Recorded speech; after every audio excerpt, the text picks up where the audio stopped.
అందరికీ నమస్కారం. ప్రపంచ భారతం. సో, ప్రపంచంలో ప్రెజెంట్‌గా ఏం జరుగుతుంది? ఎన్నో కంట్రీస్ ఉన్నాయి ప్రపంచంలో. దాదాపు 183 కంట్రీస్ యుఎన్ఓ ఆహ్, రికగ్నైజ్ చేసిన కంట్రీస్. ఇంకా మిగతా చిన్న చిన్న కంట్రీస్‌తో కలిపి 191 నుంచి 193 వరకు ఎగ్జాక్ట్‌గా ఉంటాయన్నమాట. సో, ఈ ప్రపంచంలో ఏం జరుగుతుంది? సో, ఏం జరిగినా భారతదేశానికి ఎలాంటి ఎఫెక్ట్ పడబోతుంది? ఎందుకంటే ప్రపంచంలోని ప్రతి కంట్రీస్‌లో భారతీయులు వెళ్తున్నారు. అక్కడ ఏదో ఒక బిజినెస్ చేస్తున్నారు. జాబ్స్ కోసం వెళ్తున్నారు. సో, ప్రపంచంలో ఎక్కువగా విజిట్ అవుతున్న కంట్రీ అన్నమాట. మన భారతదేశాలు ఎక్కువగా ప్రపంచానికి వెళ్తున్న దాంట్లలో ఒక నంబర్ 1 ప్లేస్‌లో ఉంటారు. సో, దానిపై క్లుప్తంగా ఒకసారి వివరిస్తాను. సో, ప్రపంచంలో నలుమూలల ఏ దేశంలో ఏం జరుగుతుంది? సో, మెయిన్‌గా సో, ప్రతి దేశం వివరించడం అనేది సాధ్యం కాకపోవచ్చు గానీ, మనకున్న టైంలో మేజర్‌గా ఏ దేశంలో ఏం జరుగుతుంది? సో, దానివల్ల భారతదేశానికి ఎలాంటి ఎఫెక్ట్ పడబోతుంది? ఎలాంటి ఉపయోగం ఉంటుంది? సో, ఇట్లాంటి విషయాలుంటే ఆ దేశానికి వెళ్ళేవాళ్ళు గానీ, ఆ దేశంలో ఆహ్, ఏదైనా జాబ్స్ చేసుకోవాలనుకున్న దాని గురించి ఒక ఐడియా కోసం నేను ఈ ప్రయత్నం చేయడం జరుగుతుంది. సో, ముఖ్యంగా దానికంటే ముందు లోకల్‌లో గూడా మన తెలంగాణ రాష్ట్రంలో ఏం జరుగుతుంది? మరియు భారతదేశంలో ఏం జరుగుతుందనే దాన్ని కూడా కొద్దిగా వివరించే ప్రయత్నం చేద్దాం. సో, ఈరోజు ముఖ్యంగా తెలంగాణ విషయానికొస్తే మేజర్‌గా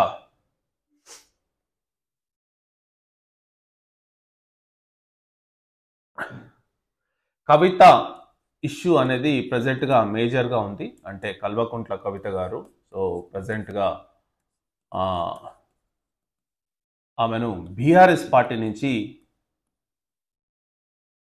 బహిష్కారం చేయడం జరిగింది. అంటే వేటు పడడం జరిగింది. అంటే బీఆర్ఎస్ నుంచి ఆమెను తొలగించడం జరిగింది. సో, ఇది ఒక షాకింగ్ న్యూస్ అని చెప్పాలి. ఎందుకంటే గత కొన్ని రోజులుగా, కొన్ని నెలలుగా ఆమె ప్రయత్నం అనేది బీఆర్ఎస్‌కు వ్యతిరేకంగా జరుగుతుందని చెప్పి, ఆమె వ్యాఖ్యలు పార్టీకి ఇబ్బంది పెడుతున్నాయని చెప్పి, ఆ పార్టీ కార్యకర్తలు మరియు నాయకులు మరియు మేజర్‌గా కేసీఆర్ గారు కూడా ఒక నిర్ణయానికి రావడం జరిగింది. సో, నిర్ణయానికి వచ్చిన తర్వాత ఆమెను బహిష్కరణ చేయడం జరిగింది. సో, ఇది నిజంగా కేసీఆర్‌కు ఆహ్, ఒక మానసిక ఇబ్బందనమాట. ఎందుకంటే ఆయన ఎన్నో రాజకీయాలు, ఎన్నో ఒడిదుడుకులు, ఎన్నో ఈ తెలంగాణ ఉద్యమంలో ఎంతో ఒడిదుడుకులు చూసిండు. కానీ తన సొంత ఇంటి వ్యవహారం వచ్చేసరికి ఈ విషయంలో ఇలా ఇబ్బంది పడతాడని ఆయన గూడా కలలో గూడా ఊహించుకోకపోవచ్చు. ఎందుకంటే ఆయనకు ఎన్నో సార్లు చెప్పిండు తన కూతురంటే చాలా ఇష్టమని చెప్పి, తన ప్రేమ ఎక్కువగా తన కూతురు వైపు ఉంటుందని చెప్పి చాలా సార్లు చెప్పడం జరిగింది. కవిత గారు కూడా దాన్ని నోట్ చేయడం జరిగింది. ఎందుకంటే మా నాన్న నన్ను బాగా ఇష్టపడతాడని. సో, అంతగా ప్రాణం పెంచుకున్న కూతురును మరి బహిష్కరణ చేయడం అంటే అంత మామూలు విషయం కాదు. ఎందుకంటే బహిష్కరణ అనేది సొంత కూతుర్ని చేయడం అంటే కొన్ని విషయాల్లో ఒక ఎగ్జాంపుల్ కోట్ చేస్తాను మీకు.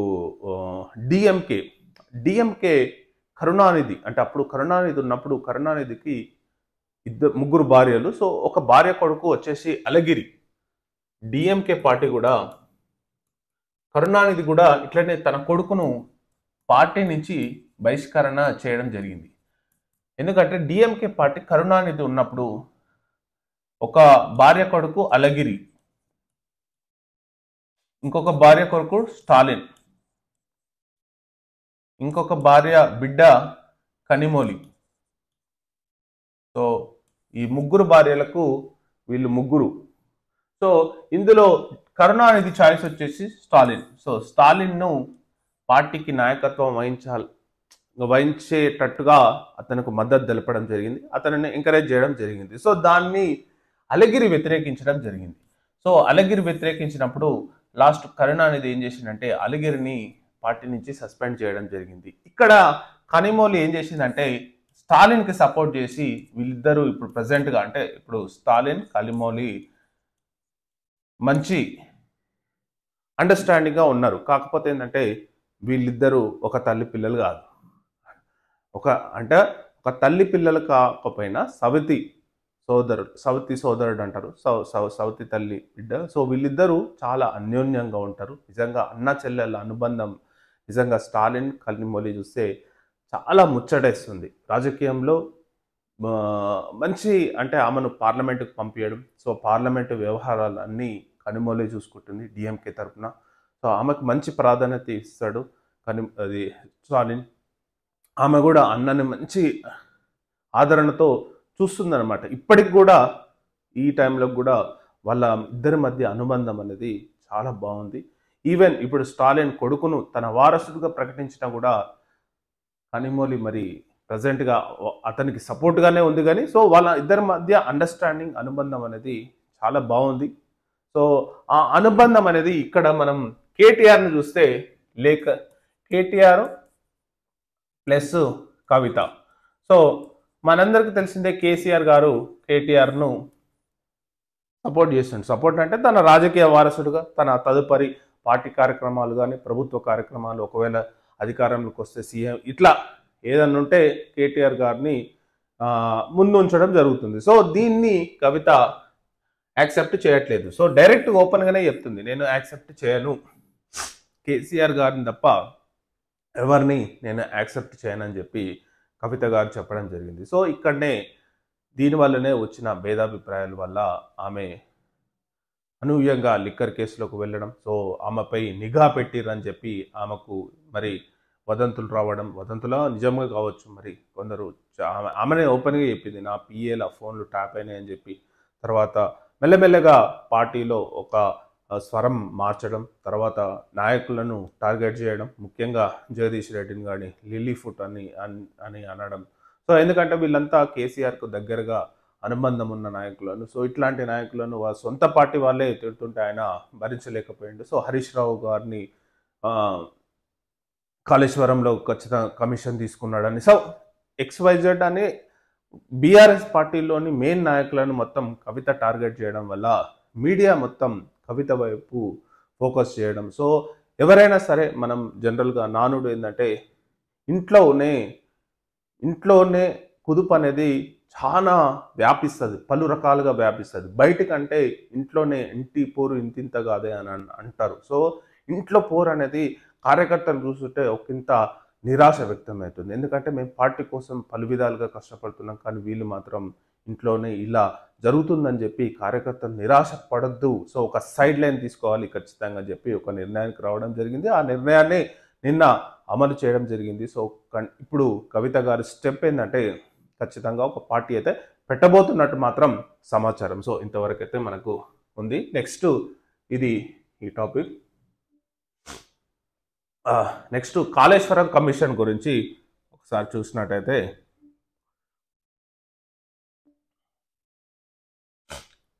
కాళేశ్వరం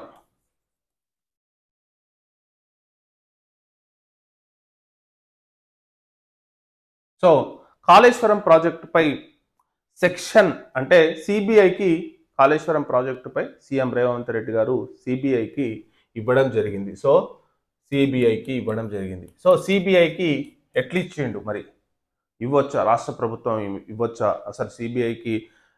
ఇప్పుడు సపోజ్ నాకు ఏమన్నా ఇష్యూ అయింది, నేను సిబిఐకి కంప్లైంట్ చేస్తే వాళ్ళు వచ్చి ఏమన్నా ఇక్కడ చర్యలు తీసుకుంటారా అనేది ఉంటుంది. కానీ అట్లాంటి చర్యలు తీసుకునే అధికారం యాక్చువల్లీ ఏంటంటే సిబిఐకి లేదు.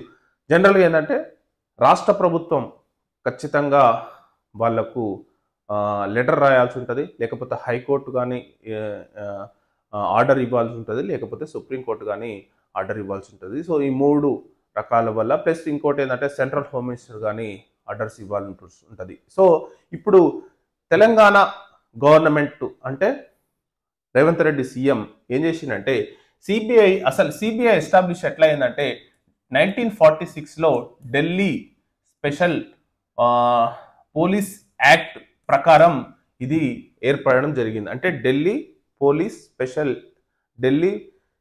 స్పెషల్ పోలీస్ ఎస్టాబ్లిష్మెంట్ యాక్ట్ అని సపరేట్గా ఒకటి యాక్ట్ ద్వారా 1946లో ఈ సిబిఐని ఎస్టాబ్లిష్ చేయడం జరిగింది. సో ఈ సిబిఐలో సెక్షన్ 6 ప్రకారం రేవంత్ రెడ్డి కోర్టు ఏం చేసిందంటే సెక్షన్ 6 ప్రకారం సిబిఐకి ఈ అవకతవకలపై కాళేశ్వరం అవకతవకలపై విచారణ చేపట్టాలని చెప్పి సిబిఐకి అఫీషియల్గా ఈ కేసును ఇవ్వడం జరిగింది. ఏదైతే జస్టిస్ పిసి ఘోష్ కమిషన్ ఏదైతే రిపోర్ట్ ఇచ్చిందో ఆ రిపోర్టు ఆధారంగా సిబిఐ కాళేశ్వరంపై విచారణ చేయాల్సిందిగా సెక్షన్ 6 ప్రకారం రేవంత్ రెడ్డి సిబిఐకి హ్యాండ్ ఓవర్ చేయడం జరిగింది. హ్యాండ్ ఓవర్ అంటే వాళ్ళకు ఇవ్వడం జరిగింది.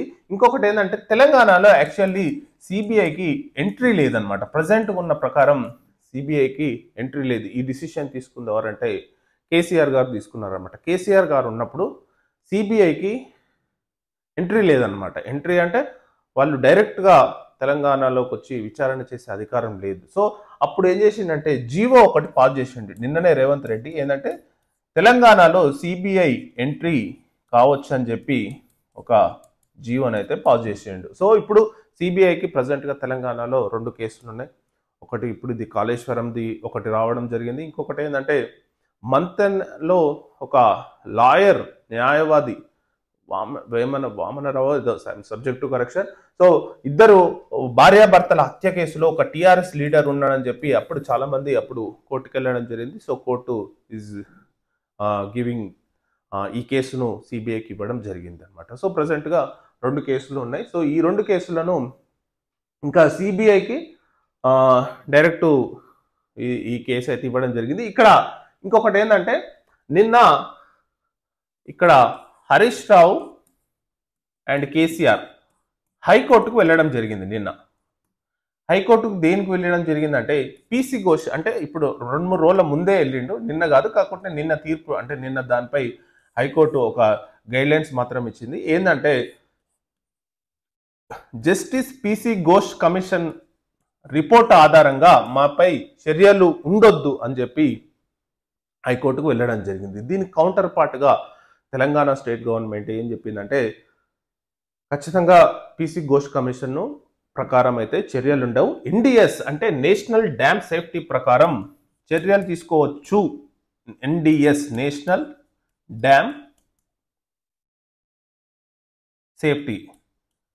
సో దీని ప్రకారం చర్యలు తీసుకుంటామని చెప్పి వాళ్ళైతే కోర్టుకైతే హామీ ఇవ్వడం జరిగింది అనమాట. సో దీంట్లో ఊరట లభించింది. ఎందుకంటే పిసి ఘోష్ కాళేశ్వరంపై ఏదైతే జస్టిస్ పిసి ఘోష్ కమిషన్ ఆధారంగా మాత్రం చర్యలు తీసుకోవద్దు అని చెప్పి హైకోర్టు చెప్పింది. సో ఇది కేసీఆర్ గారికి మరియు హరీష్ రావు గారికి ఊరట అని చెప్పాలి. ఎందుకంటే ఘోష్ కమిషన్ ఆధారంగా ఇదే, కానీ మన నేషనల్ డ్యామ్ సేఫ్టీ ప్రకారం మాత్రం ఏదన్నా ఎన్డిఎస్ రిపోర్టు ఆధారంగా చర్యలు తీసుకోవచ్చు అని చెప్పి ఇది ఒక అటు ఉంది. మరియు ఇంకోటి సిబిఐ. ఇది ఈ 2 ఇష్యూస్ ప్రజెంట్గా తెలంగాణలో మేజర్ టాపిక్గా మారడం జరిగింది అన్నమాట. సో ఇది నెక్స్ట్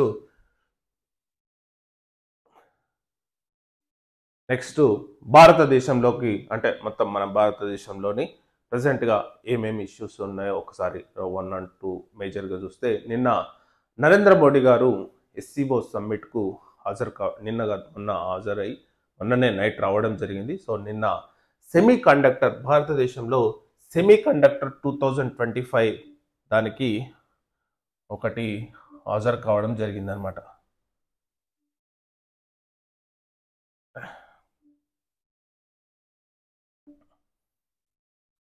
సెమికాన్ 2025లో నరేంద్ర మోడీ పాల్గొనడం జరిగింది. సెమికాన్ అంటే సెమీ కండక్టర్ చిప్స్. సో ఏదైతే ట్రాన్సిస్టర్స్ ట్రాన్స్మిటర్స్ ఉంటాయో వాటిని తయారు చేసాయి.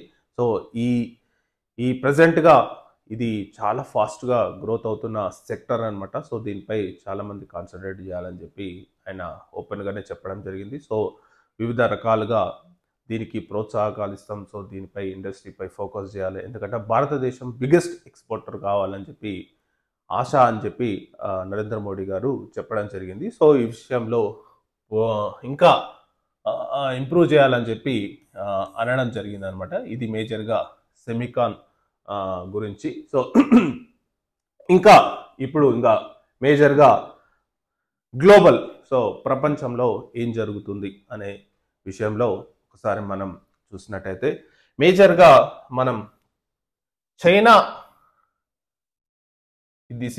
ఈ కంట్రీ చైనా అన్నమాట. సో ఈరోజు చైనాలో విక్టరీ పరేడ్ అనేది అతిపెద్ద మిలిటరీ పరేడ్ జరగబోతుంది. అంటే విక్టరీ పరేడ్. వరల్డ్ వార్ అంటే వరల్డ్ వార్లో జపాన్ చైనా యుద్ధం జరిగిందనమాట. సో ఆ యుద్ధంలో గెలిచిన దానికి నిదర్శనంగా ఈరోజు చైనా విక్టరీ పరేడ్ నిర్వహిస్తుంది. ఈ దేశానికి దాదాపు 26 కంట్రీస్ లీడర్సు హాజరవుతున్నారు అనమాట. దాదాపు 26 దేశాల లీడర్లు ఈ కంట్రీస్కు హాజరు కావడం జరుగుతుంది. సో ముఖ్యంగా మనందరికీ తెలిసిందే రష్యా ప్రెసిడెంట్ వ్లాదిమిర్ పుతిన్ అక్కడనే ఉండు, and north Korea Kim Jong హున్, north Korea president, Mongolia. So దాదాపు 26 కంట్రీస్ ప్రెసిడెంట్స్. సో ఈ ప్రపంచంలోనే అతిపెద్ద మిలిటరీ పెరేడ్. సో ఈ మిలిటరీ పెరేడ్లో బీజింగ్లో జరుగుతుంది. చైనా రాజధాని బీజింగ్. తియాన్ స్క్వేర్ అంటారు అనమాట మేజర్గా. తియానిన్ స్క్వేర్. సో ఈరోజు నిర్వహించబోతున్నారు. సో దాదాపు ప్రపంచంలోనే భారీ పెరేడ్ ఉంటుంది. సో ఈ నిన్ననే SCO సమ్మిట్ కూడా సక్సెస్ఫుల్గా చైనా కంప్లీట్ చేయడం జరిగింది. మనం అందరికీ తెలిసిందే 10 దేశాల కూటమి SCO. సో 14 దేశాల అబ్జర్వర్స్ ఉంటారు. సో అతిపెద్ద భారీ SCO సమ్మిట్ నిన్న అంటే 2-3 రోజుల క్రితం జరగడం జరిగింది. అది సక్సెస్ఫుల్ జరిగిన తర్వాత ఇమీడియట్గా వాళ్ళు విక్టరీ పరేడ్ జరగడం జరిగింది. ఇంకొకటి ఏంటంటే ఇప్పుడు చైనా రష్యా ఈ 2 దేశాల మైత్రి అనేది చాలా పెరిగిపోతుంది. ఈ 2 దేశాల మైత్రి అనేది విపరీతంగా పెరిగిపోతుంది. సో వాళ్ళు ఒక డిసిషన్కి రావడం జరిగింది. సో రష్యా పర్యాటకులు రష్యన్ దేశస్తులు వీసా లేకుండా చైనాలో పర్యటించవచ్చు అని చెప్పి చైనా కంట్రీ డెసిషన్ తీసుకుందనమాట. అంటే రష్యా దేశస్తులు వీసా లేకుండా చైనాలో పర్యటించవచ్చు అనమాట. సో ఇది వాళ్ళ దేశానికి ఉన్న సంబంధం. మనందరికీ తెలిసిందే ఉక్రెయిన్ యుద్ధం తర్వాత రష్యాకు బాగా సపోర్ట్ ఇచ్చిన దేశాలు ఏంటంటే China and Bharat. So 2 biggest importers oil. So oil అనేది రష్యా నుంచి భారీగా దిగుమతి చేసుకుంటున్నాయి. సో దానివల్లనే ప్లస్ 2 దేశాలు కూడా మంచి అనుబంధంతో ఉండడం జరుగుతుంది. సో ప్రజెంట్గా ఇది ఈ 2 దేశాల గురించి. నెక్స్ట్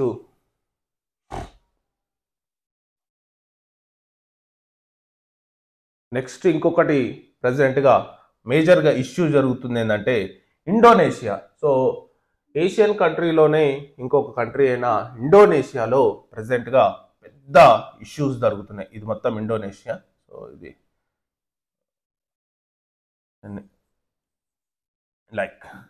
ఇండోనేషియా ప్రజెంట్గా ఇండోనేషియాలో ఒక పెద్ద ఇష్యూ జరుగుతుంది. ఏం ఇష్యూ అంటే అక్కడ ఉన్న లా మేకర్స్కు అంటే చట్టసభలో ఉన్న ఎమ్మెల్యేలకు కానీ ఎంపీస్ కానీ సో అక్కడ అలవెన్స్లు వాళ్ళకు సంవత్సరానికి $3,000 పెంచడం జరిగిందనమాట.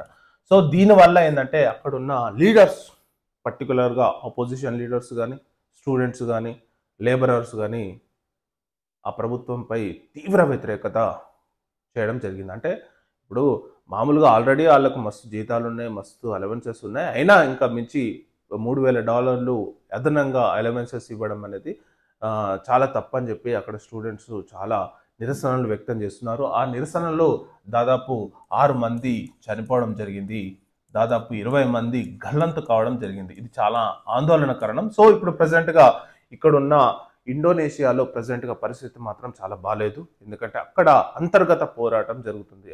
అక్కడున్న స్టూడెంట్స్ అక్కడున్న లీడర్స్ ఆ గవర్నమెంట్పై యుద్ధం ప్రకటించి ఆ గవర్నమెంట్పై నిరసన వ్యక్తం చేయడం జరుగుతుంది. సో ప్రజెంట్గా ఇక్కడ ఈ ఇష్యూ జరుగుతుంది అనమాట. ఇండోనేషియాలో మేజర్ క్రైసిస్ జరుగుతుంది. సో ఇండోనేషియా మనందరికీ తెలిసిందే ప్రపంచంలోనే అత్యధిక ముస్లింలు ఉంటున్న దేశం అనమాట.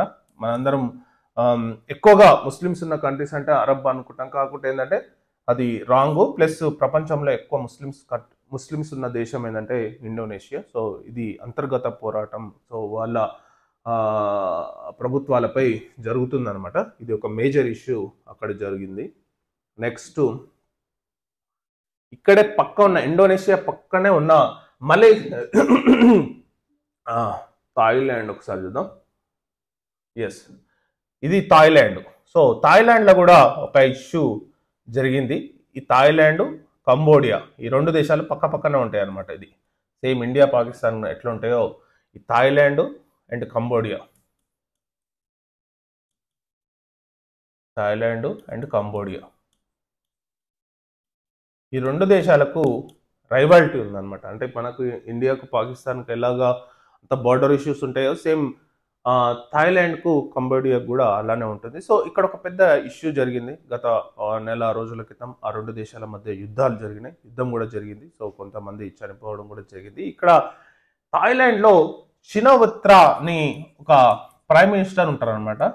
ఆమె ఈ కంబోడియా ప్రెసిడెంట్తో ఒక ఫోన్ కాల్ మాట్లాడడం జరిగింది. సో షినోవిత్రా ఏం చేసిందంటే ఆమె ఒక ఫోన్ కాల్ మాట్లాడడం జరిగింది కంబోడియాలో. సో దాన్ని థాయిలాండ్ దేశ సుప్రీంకోర్టు తీవ్రంగా ఆక్షేపిస్తూ ఆమెను ప్రైమ్ మినిస్టర్ క్యాండిడేట్లకు వెళ్ళి సస్పెండ్ చేయడం జరిగింది. సో ఆ సస్పెండ్ చేసిన తర్వాత ఆమె టెంపరీ ప్రైమ్ మినిస్టర్గా థాయిలాండ్కు ఉండడం జరిగింది. మరి ఇప్పుడు కొత్తగా ప్రైమ్ మినిస్టర్ కావడానికి అక్కడ అవకాశం లార్జెస్ట్ పార్టీకి ఉండాలి. సో ఆ లార్జెస్ట్ పార్టీ కూడా ఇంకా కూడా ప్రైమ్ మినిస్టర్ని ఎన్నుకోలేదు. సో ఆ ఇష్యూ అనేది ప్రజెంట్గా థాయిలాండ్లో జరుగుతుందన్నమాట. సో ప్రజెంట్గా అక్కడ రాజకీయ సంక్షోభం దిశగా థాయిలాండ్ ఉందన్నమాట. సో ఇది థాయిలాండ్కి చెందిన ఇష్యూ అన్నమాట.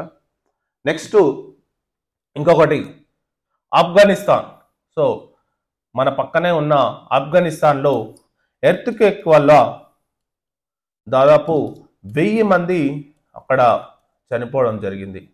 1000 మంది చనిపోవడం జరిగింది. ఎర్త్క్వేక్ రావడం జరిగింది అక్కడ ఆఫ్ఘనిస్తాన్లో. సో ఈ ఆఫ్ఘనిస్తాన్ ప్రజెంట్గా తాలిబాన్ నేతల పరిపాలనలో ఉండడం జరిగింది. సో తాలిబాన్ నేతల పరిపాలనలో ఉన్న ఈ ఆఫ్ఘనిస్తాన్లో భూకంపం. సో ఆ భూకంపం అసలు తాలిబాన్ అనేది అంత ఆటవిక రాజ్యం లెక్క ఉంటుంది అనమాట. అంటే పూర్తిగా షరియా చట్టం అమల్లో ఉంటుంది, ఏ హక్కులు ఉండవు. సో ఆ దేశంలో ఎవరు ఇప్పుడు యాక్చువల్లీ అమెరికా ఏదైతే విత్డ్రా చేసుకుందో ఆ తర్వాత ఆ దేశానికి ఎవరు సపోర్ట్గా లేరు. సో ఎవరు అక్కడ ఇన్వెస్ట్మెంట్స్, గ్లోబల్ కంపెనీస్ కానీ ఎవరు అక్కడ అడుగు పెట్టట్లేదు. ప్రజెంట్గా ఆ దేశం చాలా ఇబ్బందుల్లో ఉంది. సో ఇప్పుడు ప్రజెంట్గా తాలిబాన్లు ప్రపంచ దేశాలను అర్జిస్తున్నారు అనమాట. మాకు కొంచెం సహాయం చేయండి అని చెప్పి చాలామంది అర్జిస్తున్నారు. సో అందులో భాగంగా యుఎన్ఓ దాదాపు $5 మిలియన్ కేటాయించడం జరిగింది. సో ఇండియా కూడా దాదాపు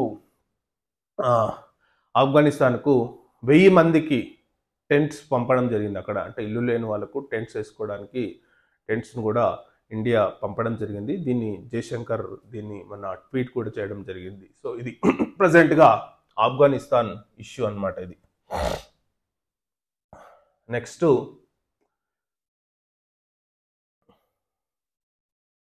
పాకిస్తాన్. ఇక్కడ పాకిస్తాన్కు నిన్న ఒక విచిత్రమైన ఇష్యూ జరిగింది. ఏంటంటే చాలా మంది మీమ్స్ చెప్తున్నారు, ఎఫ్ పోస్ట్లో కూడా చాలా మంది దీన్ని కూడా చూసిన. SCO సమ్మిట్లో నరేంద్ర మోడీ ఎంత ఫేమ్, ఎంత ప్రాచుర్యం పొందిండో పాకిస్తాన్ ప్రైమ్ మినిస్టర్ షెబాజ్ షరీఫ్ మాత్రం అంతగా ప్రభావం చూపలేకపోయిందని చెప్పి ఆ దేశ మీడియానే చెప్పడం జరుగుతుంది. ఎందుకంటే అతను అంత ప్రభావంగా లేడు, అంటే అంత ఒక గ్లోబల్ లీడర్గా ఎదగలేదన్నమాట షెబాజ్ షరీఫ్. సో ఒక నార్మల్ పర్సన్ లెక్కనే ఉండడం జరిగింది. సో దాన్ని చాలామంది మీడియా అంత ప్రభావం చూపలేకపోయిందని చెప్పి మీమ్స్ కూడా రావడం జరిగింది. సో ఇది పాకిస్తాన్కి సంబంధించిన ఇష్యూ. Next America. ఒకసారి ఇక్కడ చూస్తే అమెరికా ఇక్కడ చూడండి, వెనిజులా. సో వెనిజులాకు అమెరికాకు మడ్సారో అంటే వెనిజులా మాజీ ప్రెసిడెంట్ మడ్సారోను అరెస్ట్ చేయాలని చెప్పి అమెరికా ప్రయత్నిస్తుంది.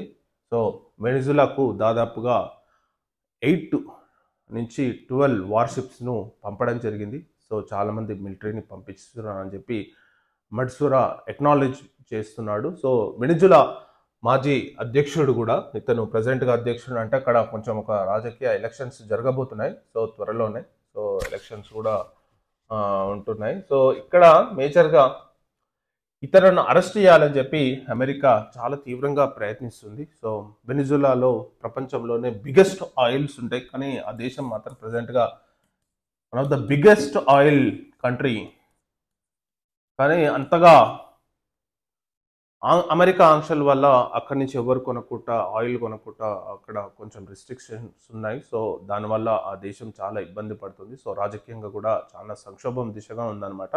సో దాన్ని ఈ ఈ మేజర్గా అమెరికా ఈ వెనిజులాలోని ఈ అధ్యక్షుడు మడ్సారా అన్న అతన్ని అరెస్ట్ చేయాలని చెప్పి ఎంతో $1 మిలియన్ రివార్డు కూడా ప్రకటించడం జరిగింది. సో దానిపై అతను ఆందోళన వ్యక్తం చేయడం జరుగుతుంది. సో వెనిజులాపై అమెరికా అటాక్ చేయబోతుందని చెప్పి అతను అక్నాలెడ్జ్ అయితే చేయడం జరిగింది.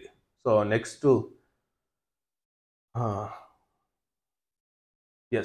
సుడాన్, ఆఫ్రికాలో ఒక కంట్రీ అయిన సుడాన్లో ప్రజెంట్గా అక్కడ కూడా కొండ చర్యలు విరిగిపడి దాదాపు చాలామంది ప్రజలు చనిపోవడం జరిగింది. సో దీన్ని ప్రజెంట్గా ఏంటంటే సుడాన్లో ఒక అంతర్గత రాజకీయ సంక్షోభం నడుస్తుంది సుడాన్లో కూడా. సో కొన్ని దేశాలు ఏంటంటే పేరుకే దేశాలు, కానీ అక్కడ అంతర్గతంగా అంటే మిలిటరీ పరంగా ఒకటి, రాజకీయ పరంగా ఒకటి, సో 2 విధాలుగా ఇబ్బందులు ఉంటాయి అన్నమాట. ప్రజెంట్గా సుడాన్లో కూడా అదే పరిస్థితి ఉంది. సో ఇదే పరిస్థితుల్లో అక్కడ కొండ చర్యలు విరిగిపడడం, చాలామంది ప్రజలు చనిపోయినట్టు సమాచారం అయితే ఉందన్నమాట.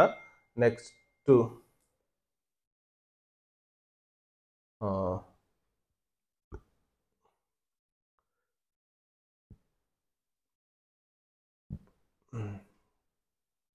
సో నైజీరియాలో కూడా ఒక చిన్న ఇష్యూ జరుగుతుంది. అక్కడ ఏంటంటే నైజీరియన్ సపరేషన్ కోసం అనే ఒక ఉద్యమం నడుస్తుంది అనమాట. ఇప్పుడు ప్రజెంట్గా మన తెలంగాణలో అంటే సపరేట్ రాష్ట్రం ఎట్లాగా ఉద్యమం జరిగిందో నైజీరియాలో కూడా ఒక సపరేట్ ఉద్యమం నడిచింది. కానీ అక్కడ కోర్టు ఆ ఉద్యమ నాయకుడిని అరెస్ట్ చేయడం జరిగింది. అరెస్ట్ చేసి 6 years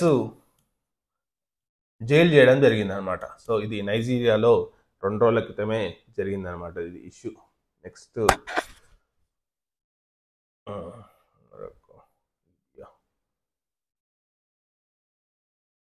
so Israel versus Gaza ప్రజెంట్గా మాత్రం ఇష్యూ మాత్రం సో కంటిన్యూస్గా జరుగుతూనే ఉంది. అది ఎడతెరిపి లేకుండా ఇజ్రాయిల్ గాజా, సో గాజాను ఖాళీ చేయాలని చెప్పి పాలస్తీనియన్లకు ఇజ్రాయిల్ మాత్రం ఎప్పటి నుంచో చెప్తుంది. సో చెప్తూనే అక్కడ బాంబులు వేయడం జరిగింది. సో నిన్న కూడా దాదాపు 47 మంది ప్రజలు చనిపోవడం జరిగింది. సో ఇది ఒక పెద్ద ఇష్యూ. ఇంకా అది కంటిన్యూస్గా అది ఎప్పుడు ఎండ్ అవుతుంది అనేది ఒక బిగ్గెస్ట్ క్వశ్చన్ మార్క్. సో ఎంతో మంది ప్రయత్నించినా కానీ అక్కడ మరి శాంతి మాత్రం ఇప్పటికీ దాదాపు 60,000 మంది ప్రజలు చనిపోవడం జరిగింది ఆ యుద్ధంలో. సో ఇజ్రాయిల్ గాజా అంటే ఇజ్రాయిల్ ఏదైతే యుద్ధం స్టార్ట్ చేసినప్పటి నుంచి దాదాపు 60,000 మంది ప్రజలు చనిపోవడం అంటే మామూలు విషయం కాదు. సో దానిపై ఎంతమంది ఎవరు చెప్పినా కానీ అక్కడ మాత్రం ఇష్యూ మాత్రం సార్ట్ అవుట్ కావట్లేదు. సో ఇది ఒక పెద్ద ఇష్యూగా మారిపోయింది. సో నెక్స్ట్ ఇంకోటి ఏంటంటే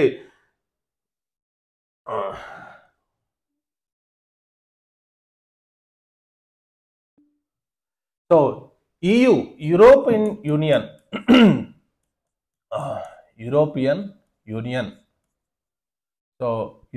యూనియన్లో దాదాపు 26 కంట్రీస్ ఉన్నాయి ప్రజెంట్గా. సో వీళ్ళు డిఫెన్స్ బడ్జెట్ను దాదాపు 20% హైక్ చేయడం జరిగింది. సో ఎందుకు హైక్ చేశారు? సో యూరోపియన్ కంట్రీస్ మొత్తం డిఫెన్స్ బడ్జెట్ను అందరూ పెంచుకోవడం జరిగింది. ప్రతి ఒక్కరు పెంచేసారు. దేనికి పెంచేసారంటే మేజర్ థ్రెట్ వచ్చేసి Russia. So Russia Ukraine war జరుగుతుంది కాబట్టి అక్కడున్న దేశాలు మాత్రం విపరీతంగా డిఫెన్స్ బడ్జెట్ను పెంచాయి. ఎందుకంటే రష్యా ఏ టైంలో అన్నా దాడి చేస్తుందా అనే ఆత్మ పరిశీలనలో ఉండి ప్రతి ఒక్కరూ డిఫెన్స్లో విపరీతమైన బడ్జెట్ కేటాయించడం జరిగింది. వాళ్ళ బడ్జెట్ వచ్చేసి $400 బిలియన్ వాళ్ళు ఎలకోట్ చేయడం జరిగింది. అంటే యూరోపియన్ యూనియన్లో దాదాపు $400 బిలియన్ వాళ్ళ బడ్జెట్ను కేటాయించడం జరిగింది. అది దాదాపు చైనా బడ్జెట్కు కంటే 50% ఎక్కువ. సో రష్యా డిఫెన్స్ బడ్జెట్ కంటే 3 times ఎక్కువ అనమాట. సో అంత బడ్జెట్ అంటే $400 బిలియన్ అంటే చైనా డిఫెన్స్ బడ్జెట్ ఉందో దానికంటే 50% ఎక్కువ ఉంటుంది. ప్లస్ రష్యా డిఫెన్స్ బడ్జెట్కు 3 times ఎక్కువగా ఉంటుంది అనమాట. సో అంత బడ్జెట్ను EU పెంచుకోవడం జరుగుతుంది. మేజర్గా ఏంటంటే అక్కడ రష్యా థ్రెట్ ఉందన్న భయమే కనిపిస్తుంది అనమాట. ఇంకొకటి ఏంటంటే EU సెక్రటరీ మున్సారా, ఆమె పేరు మున్సారా, ఆమె ఈ EU కంతర్కి ఒక సెక్రటరీగా ఉంటుంది అనమాట. దాదాపు 26 కంట్రీస్ ఉంటారు కాబట్టి ఆమె ఒక బెలారస్లో, ఇక్కడ నాకు తెలిసి బెలారస్ అంటే ఉక్రెయిన్ పక్కనే ఉంటుంది. ఇది రష్యా బార్డరు, ఇది ఉక్రెయిన్, ఇది బెలారస్. సో బెలారస్ పర్యటనకు ఉన్నప్పుడు, బెలారస్ అంటే రష్యాకు బోర్డర్గా ఉంటుంది. ఈమె బెలారస్ పర్యటనకు వచ్చినప్పుడు, ఎందుకంటే EU అనేది పూర్తిగా anti to the Russia, so రష్యాకు EUకు అసలు పడదనమాట. సో ఇక్కడికి వచ్చినప్పుడు ఆమె హెలికాప్టరు జామింగ్ అయిందనమాట. జామింగ్ అంటే ఆమె GPS ను ట్రాక్ చేసినట్టు నిఘా వర్గాలు చెప్పి ఆమెను ఇమీడియట్గా ఆపడం జరిగింది. సో ఇది రష్యా పనేనని చెప్పి చాలా మంది ఆందోళన అయితే వ్యక్తం చేయడం జరిగింది అనమాట. సో ఇది ఒక పెద్ద ఇష్యూ అనమాట. ఇష్యూ ప్రజెంట్గా రష్యాకు EUకు జరుగుతుంది. ప్లస్ ఈమె ఏమంటుందంటే EU తరపున ఉక్రెయిన్లో ఏదైతే రీసెంట్గా రష్యా లార్జెస్ట్ అటాక్ ఆల్మోస్ట్ 600 డ్రోన్స్తో అటాక్ చేయడం జరిగింది అనమాట. సో ఈ అటాక్లో EU బిల్డింగ్ కూడా డ్యామేజ్ కావడం జరిగింది.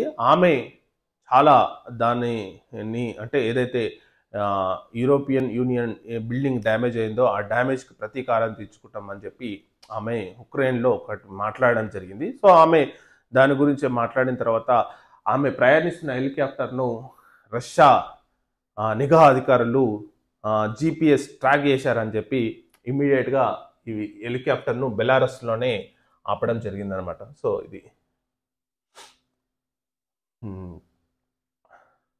సో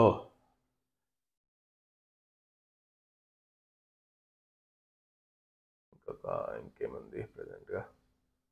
సో కెనడాకు చూస్తే ప్రజెంట్గా కెనడా ప్రైమ్ మినిస్టర్ ఒక లోకల్ ఇష్యూ గురించి చాలా బాగా మాట్లాడాడు. ఏంటంటే యాదగిరిగుట్ట, మన తెలంగాణలో యాదగిరిగుట్టపై అతను ఒక లెటర్ రాయడం జరిగింది. యాదగిరిగుట్ట ఏదైతే ప్రజెంట్గా ఆధ్యాత్మిక క్షేత్రం ఉందో, మీ ఆధ్యాత్మిక క్షేత్రం చాలా బాగుంది, చాలా బాగా చేస్తున్నారని చెప్పి అతను ఎక్నాలెడ్జ్ చేస్తూ కెనడా ప్రైమ్ మినిస్టర్ మార్కెన్ వి ఒక యాదాద్రి ఆలయానికి ఒక లెటర్ మాత్రం రాయడం జరిగింది, వాళ్ళు అభినందిస్తూ. సో ఆయనకు ఎట్లా తెలిసిందంటే కెనడాలో ఈ లక్ష్మీ నరసింహస్వామిని ఉత్సవాలు జరుపుతున్న క్రమంలో అతను హాజరు కావడం జరిగింది. మేబీ యాదగిరిగుట్ట ఈ ఆధ్వర్యంలో, అంటే ఈ యాదగిరిగుట్ట వాళ్ళకు సంబంధించిన ఆధ్వర్యంలో కెనడాలో జరిగినాయి. సో దాన్ని మొత్తం అతను తెలుసుకొని పూర్తిగా ఒక లెటర్ రాయడం అయితే జరిగింది. నేను కూడా నిన్న బీర్లా, అంటే ఆలేరు ఎమ్మెల్యే బీర్లా ఎల్ఏ గారిని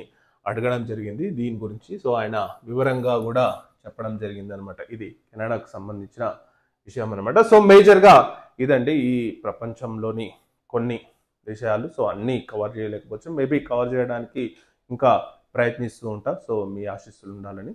so thank you very much.